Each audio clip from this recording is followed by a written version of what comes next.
Olá, pessoal. Aqui é Jéssica Salles, professora de farmácia da Científica Concursos. E hoje eu vou dar aula para vocês de fármacos que agem no sistema endócrino. É um assunto importante, né, para concursos como o MAPA, a Anvisa e outros concursos também, certo? E antes de iniciar a nossa aula, deem aqui um like nesse vídeo, certo? Se inscrevam no canal do Científica Concurso, né, para vocês terem acesso a conteúdos como esse, tá? Então, vamos dar início à nossa aula. Bom, o sistema endócrino é responsável pela produção, liberação e regulação de hormônios, né, que vão desempenhar papéis cruciais na regulação de diversas funções corporais, né, como o crescimento, o metabolismo, a reprodução e a resposta ao estresse. Né? Na aula de hoje, a gente vai abordar fármacos, né, classes de fármacos que atuam sobre o sistema endócrino, certo? Eu selecionei esses 4, certo? Existem outros, mas com o que cai mais em prova, eu selecionei esses, certo?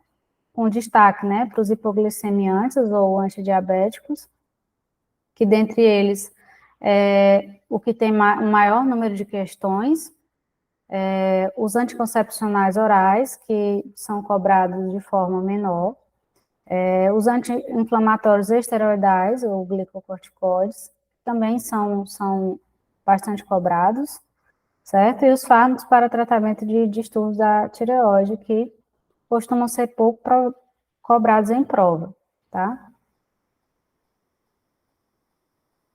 Então, vamos dar início falando sobre os antidiabéticos. É importante a gente definir, né, o que é diabetes mellitus, né? Ela é caracterizada é uma doença, né, que é caracterizada pelos níveis elevados de glicemia, tá? Associada a uma secreção pancreática de insulina inadequada ou ausente, com ou sem comprometimento concomitante à ação da insulina. Então, né, a glicose ela está elevada no sangue, né, a secreção da insulina pelo pâncreas, ela não está sendo feita de forma eficiente ou está totalmente ausente, e há uma resistência à insulina. Pode haver uma resistência à insulina. Existem 4 tipos de diabetes, né? A tipo 1, que é a insulino dependente, ela é caracterizada pela destruição das células beta do pâncreas, né? Onde a insulina ela não está sendo mais produzida, certo? Então, o tratamento para esse tipo de diabetes é feito com a insulinoterapia. A tipo 2, né, ou não insulino dependente, ela é caracterizada pela resistência dos tecidos à ação da insulina, certo? O tratamento é realizado com os antidiabéticos orais, né, e também, em alguns casos, é necessário ser feita a insulinoterapia também. A tipo 3, ela é por outras causas, né, como, por exemplo, uma pancreatite ou mesmo um tratamento farmacológico, que leva a diabetes, certo? E a tipo 4, que é a gestacional, é quando esses níveis elevados de glicemia, eles ocorrem pela primeira vez durante a gravidez, certo? Então, antes da gente começar a falar dos fármacos, das classes de fármacos propriamente, é importante a gente entender como ocorre a secreção da insulina, né, no nosso organismo. Então, aqui a gente está vendo um exemplo da célula beta, né, pancreática. Quando não há níveis de glicose no sangue, né, os canais de potássio, eles estão abertos, né, então há um efluxo de potássio para fora da célula, e isso mantém a célula polarizada, certo? Os canais de potássio, eles se mantêm fechados, tá? Mas quando há a elevação da glicemia, né, a glicose ela é transportada por esse transportador de glicose, a GLUT2, né, para ser feito seu metabolismo dentro da célula, né? Com o metabolismo, há a produção de ATP, certo? Os canais de potássio, eles são sensíveis ao ATP, e quando há o aumento do ATP, quando há a produção de ATP, esses canais, eles se fecham, certo? Então, o efluxo de potássio é interrompido. Então, a célula, ela é despolarizada, né? E os canais de cálcio, eles vão ser abertos.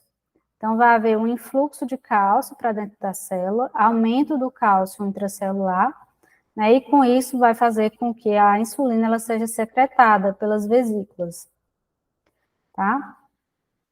Então, a sulfonilureas, que é o fármaco que a classe de fármacos que a gente vai estudar agora, ela atua justamente nesse receptor dos canais de potássio, certo? Então, elas têm um receptor específico para a sulfonilureia nos canais de potássio, elas vão se ligar, vão fechar os canais de potássio e vai ocorrer aquela sucessão de eventos, né, que eu falei. Então, a célula ela vai se despolarizar, os canais de cálcio vão se abrir, vai aumentar o cálcio intracelular e assim vai aumentar a liberação da insulina, né? Então, as sulfonilureas, elas são secretagogas, certo? Porque elas aumentam a secreção de insulina, tá? Existem duas gerações das sulfonilureas. A primeira geração, os representantes são a tolbutamida, a clorpropamida, tolazamida e a acetohexamida, certo? E a segunda geração é a glibenclamida, glimepirida, glicazida e glipizida, certo? Os fármacos de primeira geração, eles raramente são empregados, né? Devido ao seu maior efeito adverso, tá? Já que é a hipoglicemia, né? As duas gerações, a principal reação adversa é a hipoglicemia, tá? Também, além dela, o aumento de peso corporal, náuseas, entre outros, certo? E em relação à segunda geração, a glicazida é o fármaco que possui a menor meia-vida, certo? Então, dentre eles, é a que tem a menor probabilidade de causar uma hipoglicemia grave, certo? Em contrapartida, a glibenclamida, ela é a que possui o tempo de meia-vida maior, então ela que tem a chance, né, de causar uma hipoglicemia mais grave, certo? Então, ela é contraindicada em idosos, por exemplo, tá? E as sulfonilureas, elas são contraindicadas também para gestantes, lactantes e pacientes com diabetes tipo 1. Existe também a classe das não sulfonilureas, né? Elas são muito semelhantes às sulfonilureas, elas têm o mesmo mecanismo de ação, só que elas diferem um pouco na sua estrutura, né? Não são sulfonilureas, certo? Mas possuem o mesmo mecanismo. Então, elas vão se ligar aos canais de potássio sensíveis ao ATP, né? Vão fechar esses canais, vai haver a despolarização celular, aumentar os níveis de cálcio intracelular e estimular a secreção da insulina, tá? Os representantes dessa classe, né? Nós temos os análogos da meglitinida, a repaglinida, os derivados da defenilalanina, que é a nateglinida, certo? Os dois, eles possuem uma liberação muito rápida, certo? Então, eles devem ser administrados imediatamente antes das refeições, certo? E as reações adversas também a hipoglicemia, né? Sendo a nateglinida a que possui a menor probabilidade de causar hipoglicemia. E elas são, né, uma opção a pacientes alérgicos à sulfonilureia, já que elas possuem a estrutura diferente, mas possuem o mesmo mecanismo de ação.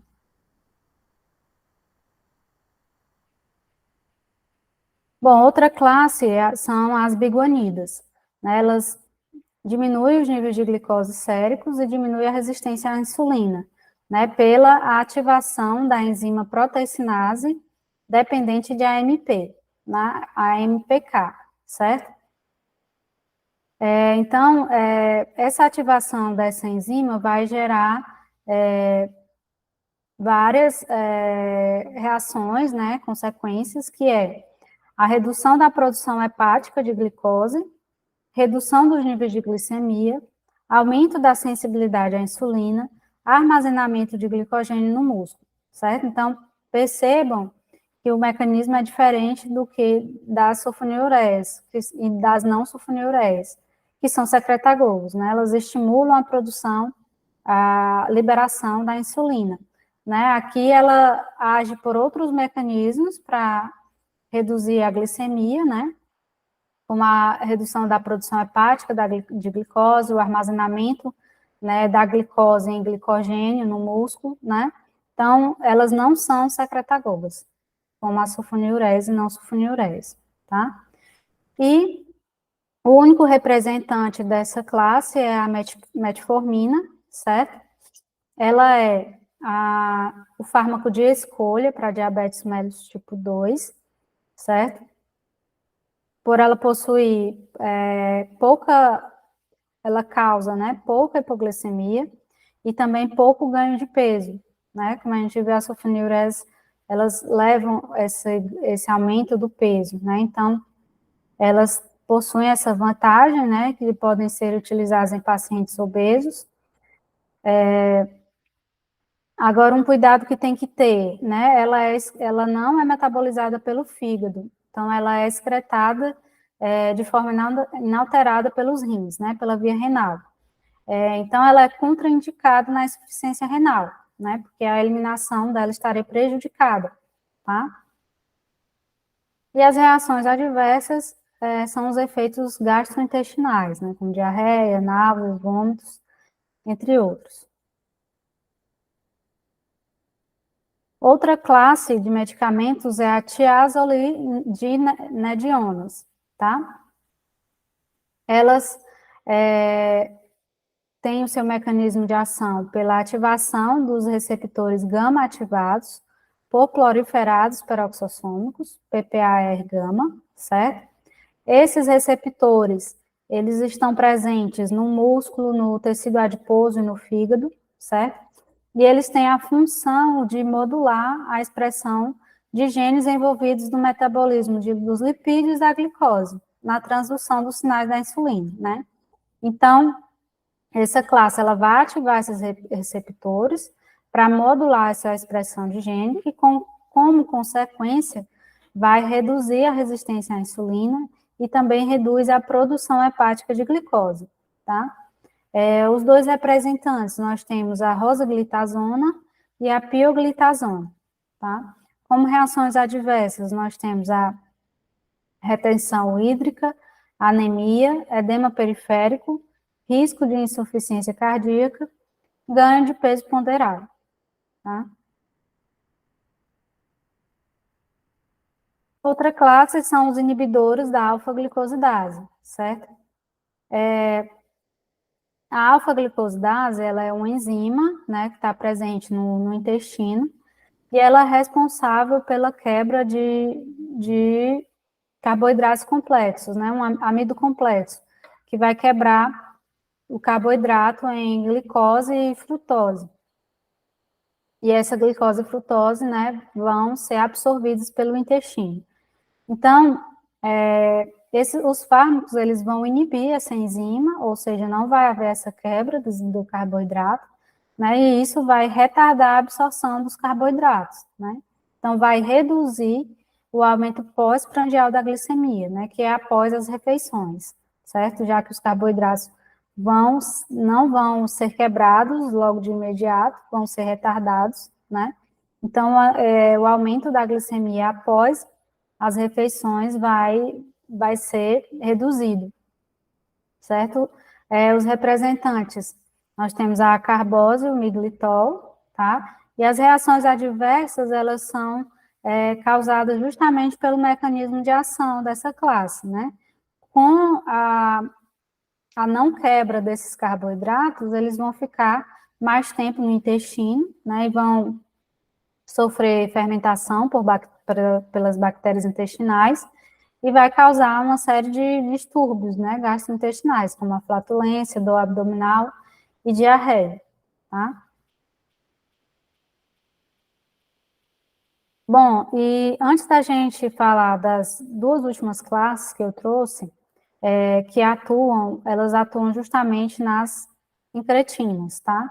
Então, é importante a gente definir o que é, para vocês compreenderem, certo? Como ocorre o mecanismo de ação dessas classes. Então, as incretinas, elas são hormônios intestinais, né, eles que são produzidos após a ingestão de glicose, tá? Elas são responsáveis pela regulação dos níveis de glicose. Então, elas estimulam a secreção de insulina, né, de uma forma dependente de glicose, tá? Elas também diminuem a secreção de glucagon, certo? Glucagon é a substância que promove a liberação de glicose, certo? Então, há uma diminuição da secreção do glucagon, isso favorece a diminuição da glicemia, tá? Atraso no esvaziamento gástrico e a promoção da saciedade, certo? As incretinas, né? Nós temos o GLP-1, que são o peptídeo semelhante ao glucagon 1, e o peptídeo insulinotrópico dependente de glicose.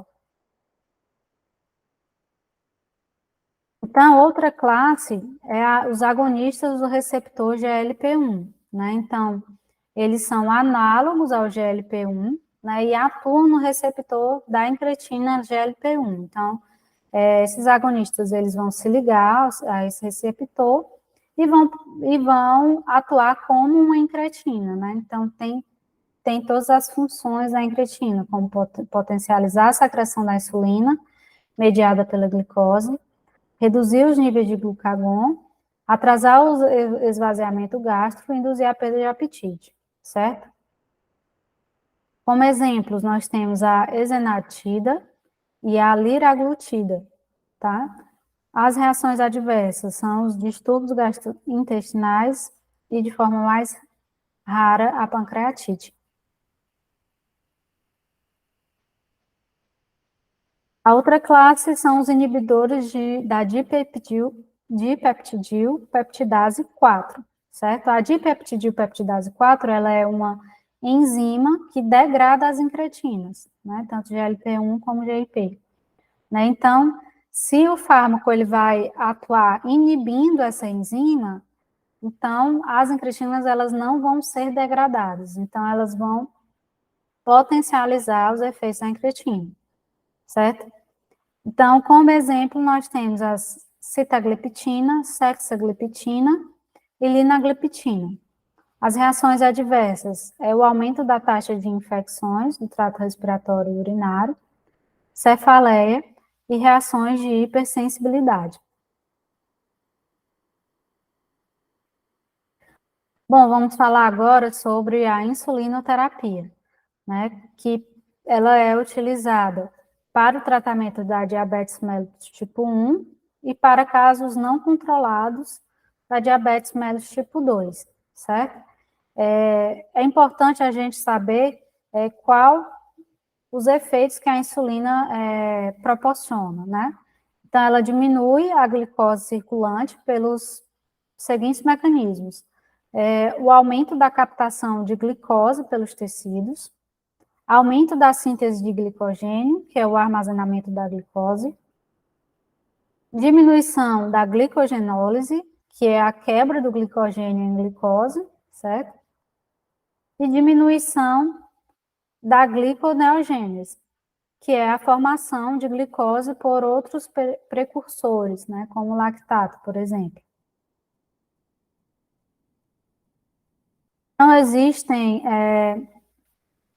as insulinas, elas são classificadas de acordo com o início da ação e o tempo da ação, certo? Então, nós temos as insulinas ultra rápidas, ou de ação rápida, que elas têm um início de ação muito rápido e curta duração, né?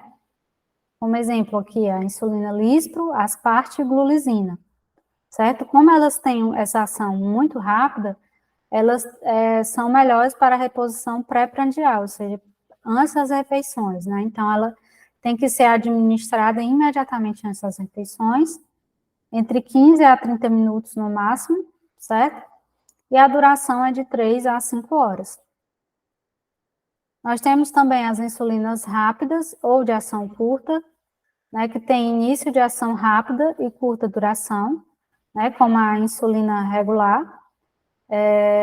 Ela também tem que ser administrada antes das refeições, né, de 30 a 60 minutos, e a duração ela é de média, né, de 4 a 6 horas, certo? Ela é a única que pode ser administrada por via intravenosa, né, em caso de emergência, em ambiente hospitalar. As insulinas intermediárias têm uma ação intermediária, né? Como exemplo é a insulina NPH, certo? Ela é a combinação da insulina com protamina complexada, que permite um maior tempo de ação, certo? Ela pode ser administrada de 2 a 4 horas antes das refeições, com duração de 8 a 12 horas. E as insulinas de longa duração, elas têm um início de ação lento e longa duração. São elas, né, a glargina, a determin e a degludec, tá? Elas não apresentam pico de ação, né? Elas têm um platô de concentração plasmática, né? Então, elas podem ser administradas apenas uma vez ao dia, né? E o tempo de duração dela é bastante longo. Essa imagem aqui a gente pode visualizar melhor, né? As ultra rápidas, né? Perceba que o início da ação começa muito rápido, né? E cai rápido também, né? Aqui é a lispa, a glulisina. Já a de ação curta, né? Que é a regular, ela tem um pouco, o pico é um pouco menor, né? Um pouco mais lento e também é um pouco mais prolongado. Já a NPH também, que é a intermediária, ela também já demora um pouco o início da ação, né? E também a ação ela é mais prolongada.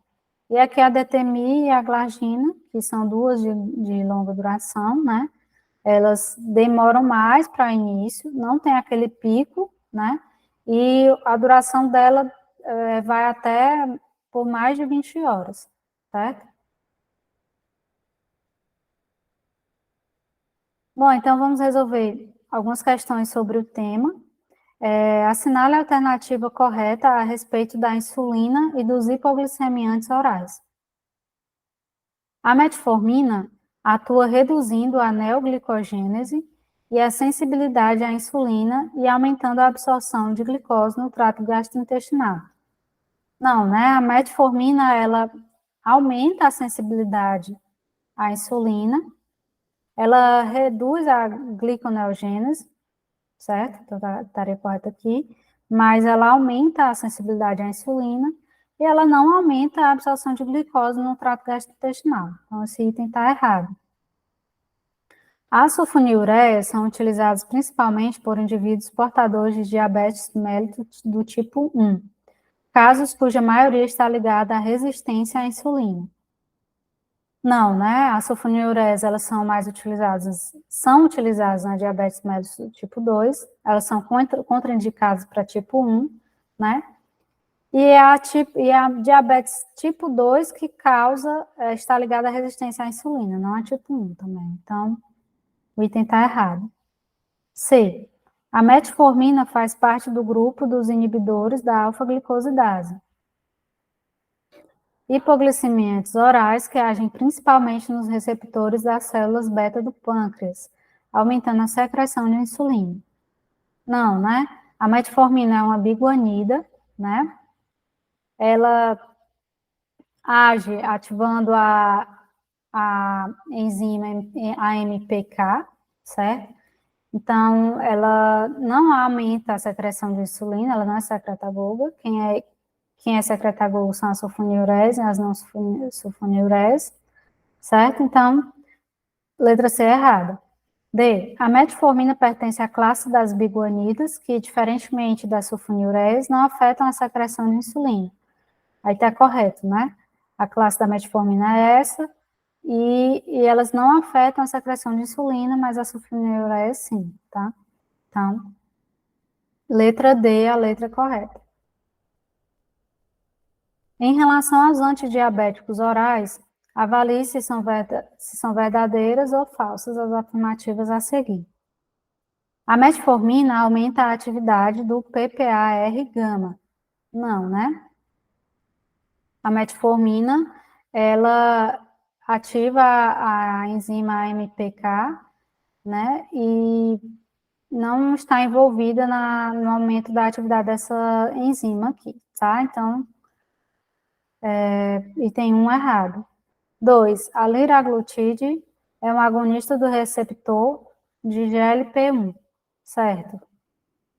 3. A sitagliptina é o inibidor competitivo da dipeptidilpeptidase 4, certo também, certo? Então, o item correto é a letra A, né? Falso, verdadeiro, verdadeiro. Bom, voltando, né? Vamos falar sobre os anti-inflamatórios esteroidais. Os glicocorticoides sintéticos, né, eles têm uma estrutura muito semelhante com os corticoides endógenos, né, que são produzidos pelo nosso organismo. Então, é importante a gente compreender, né, como ocorre esse mecanismo de ação dos corticoides endógenos, né, e, consequentemente, dos corticoides sintéticos, certo? No hipotálamo é produzido o hormônio liberador de corticotrofina, né, que vai estimular a hipófise a liberar o ACTH, que é o hormônio adrenocorticotrópico, certo? Esse vai estimular as adrenais a produzirem os corticoides endógenos, né, que são o cortisol, a cortisona e a corticosterona, certo?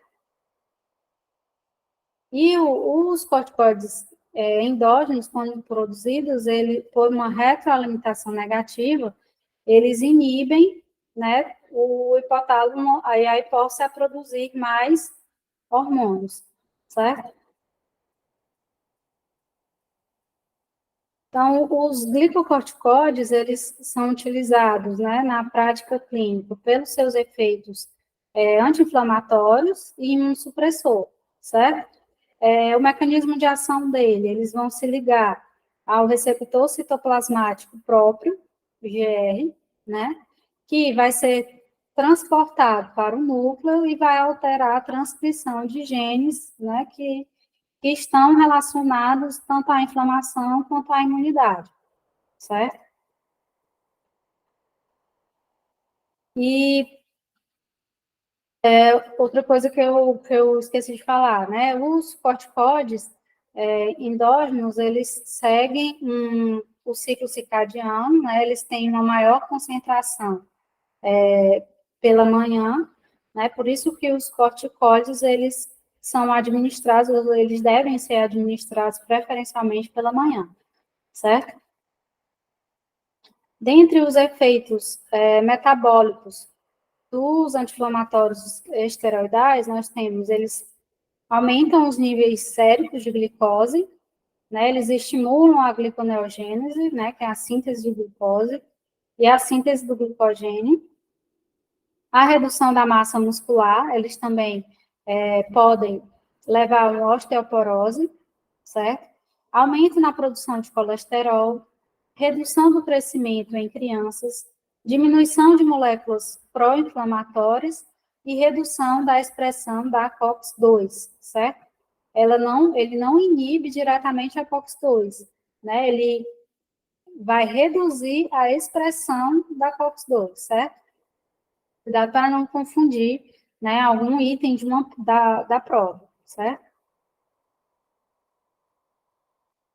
Os anti-inflamatórios, eles podem ser classificados de acordo com a duração da ação, né? Eles podem ser classificados de curta a média, intermediária ou longa, certo? Eles também podem ser divididos de acordo com a sua ação, o glicocorticoide, né, que é a sua ação anti-inflamatória, e também a mineralocorticoide, né, que é a retenção de sal, como consequência, a retenção de água também, certo? Essa tabela aqui, ela mostra, né, os exemplos, os representantes, alguns deles, né, dos glicocorticoides de ação curta a média, né, nós temos a hidrocortisona, a cortisona, a prednisona, prednisolona, metilprednisolona e meprednisolona, certo? Os glicocorticoides de ação intermediária, nós temos a triancinolona, a parametasona e a fluprednisolona. Já os glicocorticoides de ação longa, né, nós temos a betametasona e a dexametasona.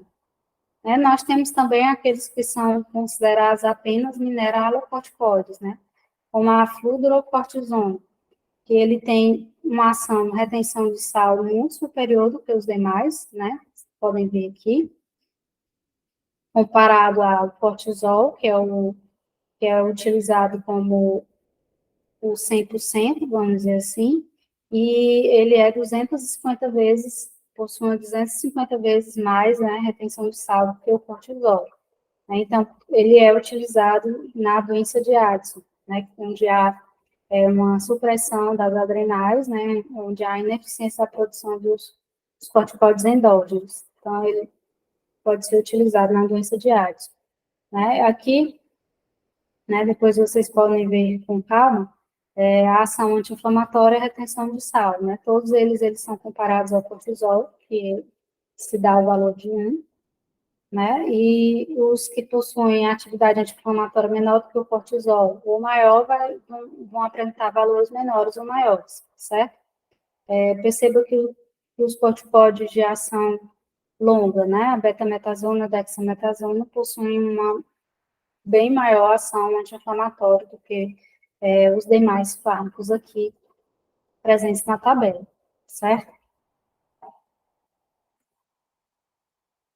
Bom, a farmacocinética dos anti-inflamatórios esteroidais, eles são absorvidos pelo intestino, certo? 90% deles se ligam a proteínas, né? Sendo esses 90%, dos 90%, 95% se ligam à transportina, né? Que é a CBG, e 5% a albumina, certo? O seu metabolismo é hepático, né? Detalhe que alguns fármacos, eles são profármacos, né? Como a prednisona, que ela é inativa e ela é metabolizada em prednisolona, né? Na sua forma ativa, certo? Bom, as indicações, né? Para o uso dos corticoides são reações alérgicas, né? Distúrbios vasculares colágeno, como lúpus, né? E artrite reumatoide, doenças pulmonares como asma, a doença de Addison, né, que eu já tinha comentado, que é quando há supressão das adrenais, né, a insuficiência da produção do cortisol, certo? E os efeitos adversos, que são muito cobrados em prova, tem muito a ver com aqueles efeitos metabólicos que a gente viu, né? Então, a hiperglicemia, né, que é devido ao aumento da gliconeogênese e redução da captação da glicose, a osteoporose, né, esse causa um efeito de redução da atividade osteoblástica e aumento da osteoclástica. A cicatrização, ela está prejudicada, né, o que provoca ulcerações, aumento da pressão arterial, aumento do colesterol também, certo? Entre outros.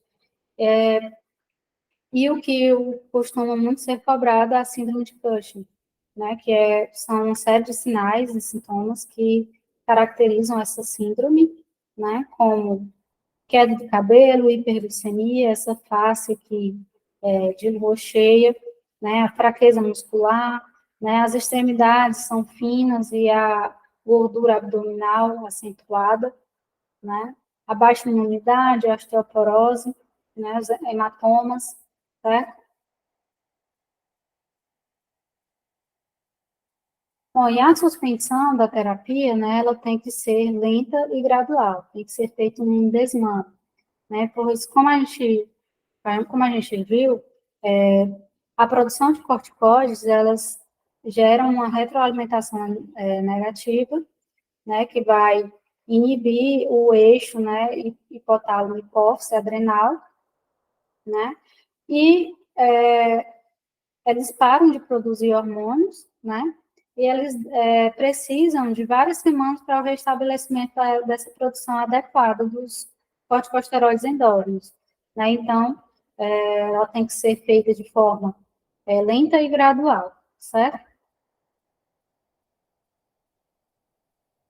Bom, vamos resolver aqui uma questão sobre o assunto. Em relação aos hormônios adrenais, marque verdadeiro ou falso para os itens abaixo. O nível circulante dos corticoides retroalimenta negativamente o hormônio liberador de corticotrofina no hipotálamo. Certo, né? Realmente, os corticoides, eles, como a gente já tinha comentado, ele faz essa retroalimentação negativa. Então, verdadeiro. Há inúmeros análogos sintéticos de cortisol, utilizados principalmente como anti-inflamatórios, antialérgicos e imunodepressores. Certo, né? Essas são os principais usos, né, dos corticoides sintéticos, certo? Então, tá verdadeiro. Um efeito adverso induzido por corticoides é a osteoporose, dependente de dose e tempo de administração. Tá certo também, né, que os corticoides, eles podem causar osteoporose. Esteroides constituem a maior causa de hiperglicemia induzida por fármacos. Não só exacerbam nos pacientes diabéticos, como também originam diabetes em indivíduos que não apresentavam antes do início da corticoterapia. Correto também. Então, todos os itens estão corretos, letra C. Bom, vamos falar agora sobre os anticoncepcionais orais, certo? Antes da gente falar propriamente dos fármacos que são utilizados, é importante a gente entender como acontece, né, o ciclo tálamo, o hormônio liberador de gonadotrofina, que vai estimular a adenohipófise a liberar o FSH, que é o hormônio folículo estimulante. Ele vai atuar principalmente, né, ele é mais importante vai estimular o folículo a se maturar. Esse folículo, ele vai começar a produzir estrógeno, né, que há uma retroalimentação negativa para inibir a adenohipófise a produzir mais FSH, né. Já o LH, também a adenohipófise também libera o LH, né, que é o hormônio luteinizante, né, ele tem um pico de liberação na ovulação, né, e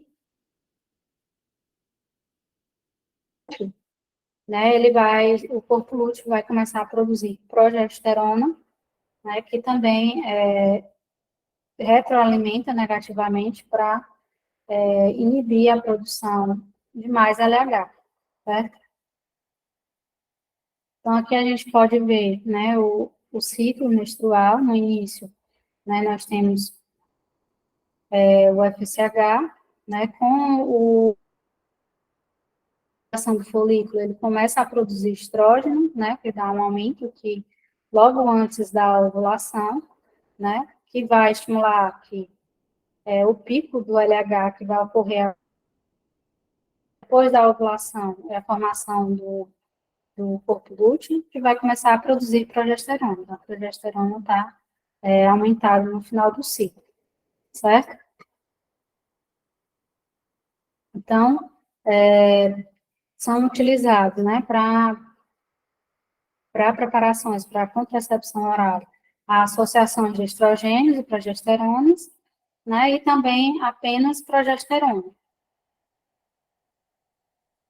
Como associação de estrogênio e progesterona, nós temos o estrogênio utilizado é o etinoestradiol, o mais utilizado, né?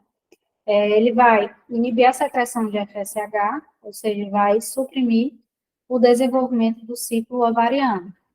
Já a progesterona pode ser utilizado, né? A noradtesterona, levonorgestrel, etinodiol, desogestrel, gestodena, certo? Os principais. E elas vão, o nível de progesterona vai inibir a secreção de LH, né? Vai prevenir a ovulação, certo? Eles podem ser monofásicos, ou seja, tem a mesma, as doses são constantes, né, durante todo o ciclo, e podem ser bifásicos ou trifásicos, né, há uma mudança da dose de um ou de ambos os componentes, uma ou duas vezes durante o ciclo, certo? Essa associação geralmente é feita, né, 21 dias, com pausa de 7 dias, né, totalizando o ciclo de 28 dias, certo? A progesterona, utilizada apenas progesterona, é utilizada noretesterona, levonorgestrel ou etinodiol. Né? O mecanismo para que não haja a gravidez, né, é pelo muco cervical, que vai se tornar inviável para o esperma, certo?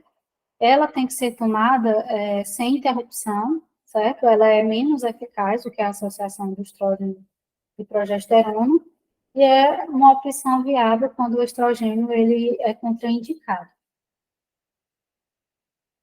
Nós temos também a contracepção pós-coito, que é de emergência, né?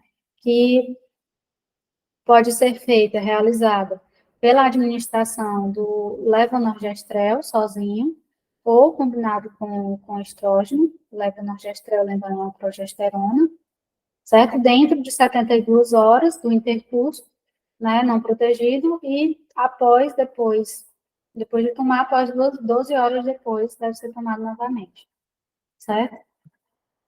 Dentre os efeitos adversos, nós temos ganho de peso, retenção de líquido, náusea, rubor, tontura, mudanças na pele e amenorreia.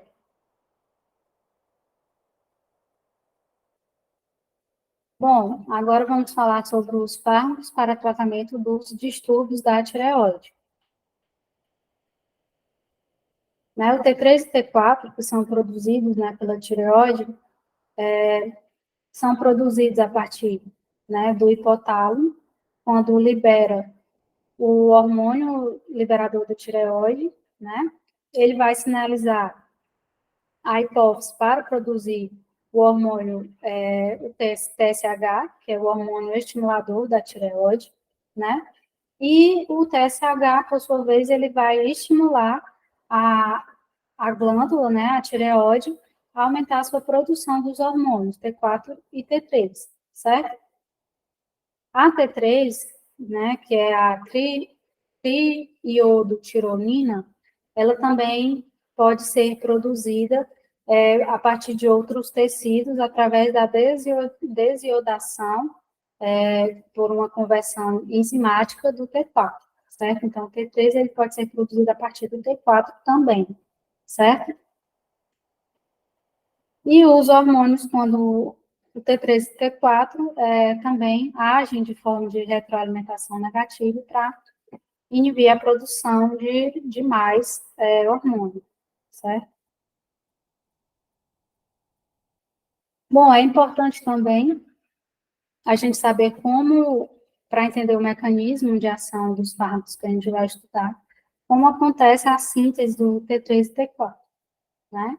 Quando há estimulação, né, pelo TSH da produção de mais T3 e T4, o transportador, né, transporta o iodo, né, que estava no plasma, para dentro da luz do folículo, né?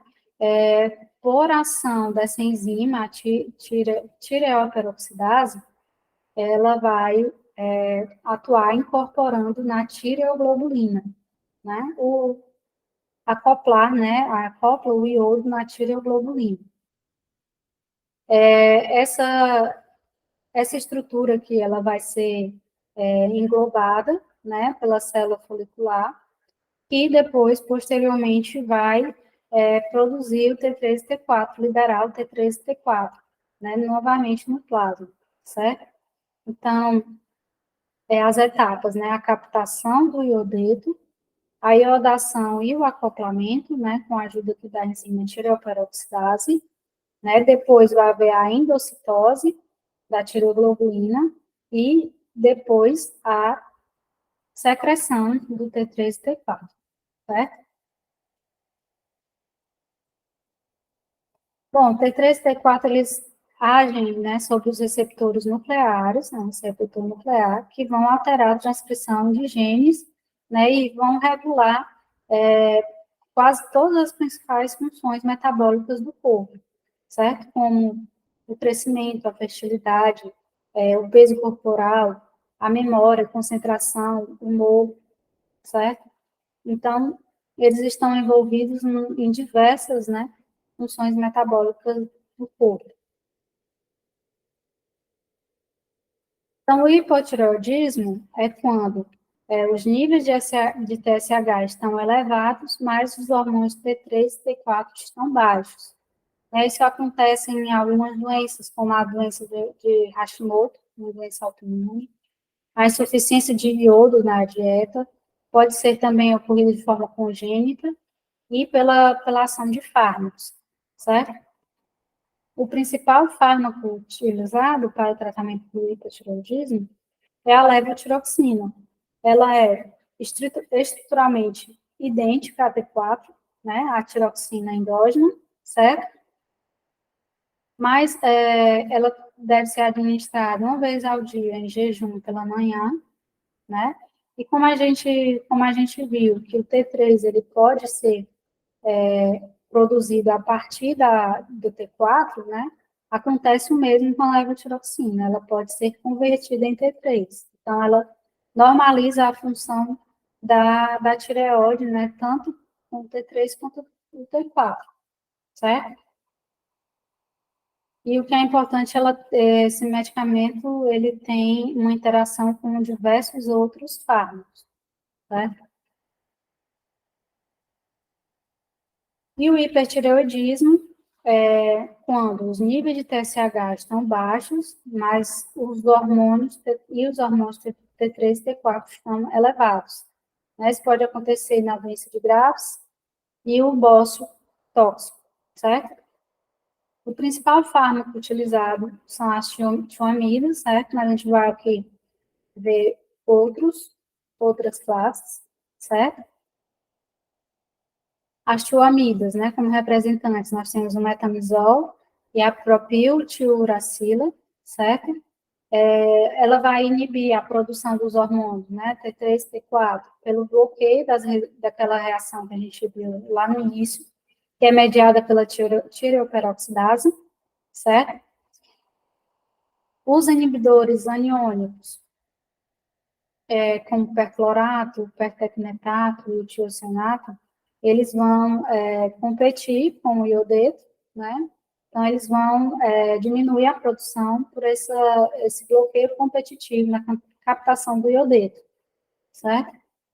Nós temos os iodetos, né? Que eles vão, quando estão em doses altas, né? Eles vão reduzir a produção dos hormônios tireoidianos, certo? Eles praticamente não são empregados atualmente, né? Eles foram substituídos pelas tioamidas. E o iodo radioativo, né, que ele faz na emissão de células beta-tóxicas, né, e vai destruir a glândula, né? Só tem que ter muito cuidado com a utilização, para que não haja uma destruição total em que leve de um hipertireoidismo para um hipotireoidismo, certo? Então, para finalizar, vamos resolver aqui uma questão. Assinale a preparação de escolha para a terapia de reposição e supressão tireoidiana, em virtude da sua estabilidade, uniformidade de conteúdo, baixo custo ausência de proteína estranha alergênica, determinação laboratorial fácil dos níveis séricos e meia-vida longa, possibilitando a administração uma vez ao dia. Bom, a escolha para a terapia do hipotireoidismo, né, que é a reposição e supressão tireoidiana, é a levotiroxina sintética, né, e ela realmente tem estabilidade, uniformidade de conteúdo, baixo custo, né, todas essas características que foram ditas na questão, certo? Então, a letra correta é a letra B. Bom, assim a gente encerra a nossa aula. Espero que vocês tenham compreendido. Obrigado pela atenção. Qualquer dúvida, pode entrar em contato. Antes da gente terminar a nossa aula, é importante a gente falar sobre os planos de mentoria e monitoria, certo? Nós temos diversas ferramentas que vão auxiliar vocês nesse processo de estudos, certo? Nós temos um planejamento individualizado, tá? Que vai levar em consideração o seu edital, o seu tempo livre, né? Conta também com ciclos de revisão, resolução de questão, é bem completo, tá? Nós temos também metas diárias, resumo de metas da semana, né? Os feedbacks, né? Que são quinzenais e mensais, né? A gente faz uma avaliação do seu desempenho, que contém relatórios, gráficos, bem completo também, certo? Roteiro de estudo, conteúdo esquematizado, né, os encontros virtuais temáticos. Nós temos também tira dúvidas, né, para os assuntos de conhecimento específico, certo? Então, e diversas outras ferramentas, né, que vão auxiliar vocês nesse processo, certo? Então é isso, pessoal. Eu espero que vocês tenham gostado da aula. Obrigada pela atenção de vocês e até a próxima.